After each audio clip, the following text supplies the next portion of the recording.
شد بلاستر. النادي الاهلي الاعظم والافضل والاكبر. شد بلاستر.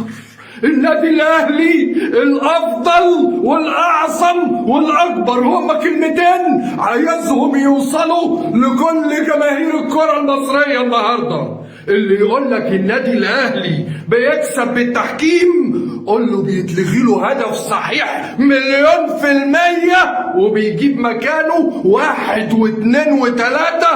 بطلوا شغل حريم وشد بلاستر. اللي يقول لك النادي الاهلي السنه دي الدوري هيخسر قول له شد بلاستر. شد بلاستر لان النادي الاهلي لما بيحضر الكل بيتدارى في الجحور كلمتين وعايزهم يوصلوا لجماهير الدوبلير والكومبارس اللي عارفين نفسهم.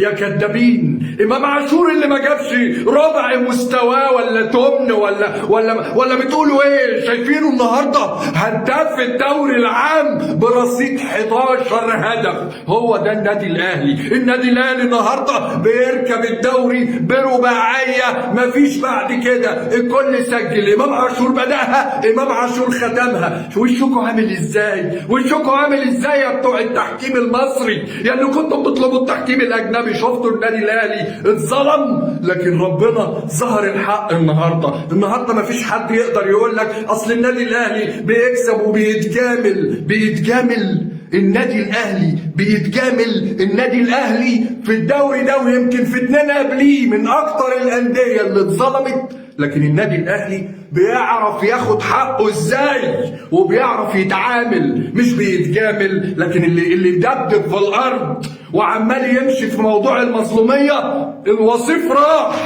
بقينا في المركز الثالث ولا الرابع والنادي الاهلي فوق لانه هو عايز يبقى فوق. لان البطل والبطوله ولدت للبطل زي ما بيقولوا. وهو ده النادي الاهلي. الكل النهارده لكل الكدابين وصل لهم وقول لهم شد بلاستر. النادي الاهلي هو الافضل والاكبر والاعظم.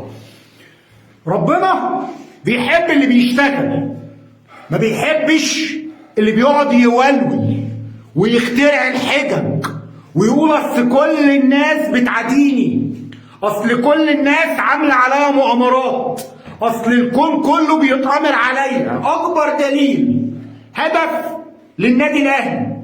اكتب لي في الكومنت وقول لي اتلغى ليه.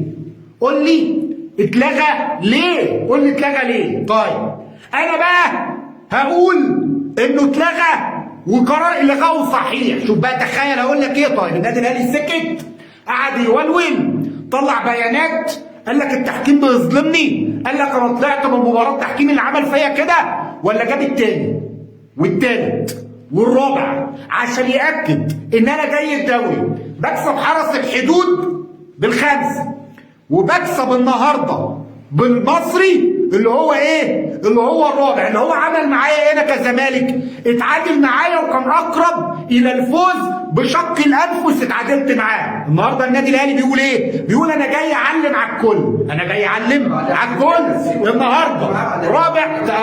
تمام. النهارده جاي انا بعمل ايه بقى؟ النهارده انا جاي بجيب الاربعه. النادي الاهلي ما بيكسبش ب1 ولا ب2 ولا ب3 ولا ب4 ولا قعد يعيط. ما عادش يعيط، لا نزل ايه؟ نزل يشتغل، نزل يلعب، نزل يأدي. عشان كده ضاع منه جول. بعدها مفيش نص دقيقه ولا دقيقه محمد طاهر جاب الهدف. تعالى بقى اكلمك بقى عن قصه اكبر واقوى صفقه في تاريخ النادي الاهلي ده، في تاريخ مصر، في تاريخ مصر. وانا ادي كلمتي وعارف بقول ايه، وربنا شاهد عليا في ده. امام عاشور اللي النهارده بيثبت ان النادي ده النهارده النادي الاهلي لازم يطلع جواب شكر لميتلاند اللي باعوا له ب2.5 مليون دولار، وهو يستاهل 50 100 150 مليون. هو ده اللي يستاهل الملايين. هو ده اللي يستاهل الملايين. النهارده امام عاشور بيعمل كل حاجه في الكوره في كل مباراه، واصبح هداف الدوري بلا منازع. النهارده امام عاشور مش هداف النادي الاهلي وبس، وهو لاعب قلتها مليون مره، لا بيلعب مهاجم صريح.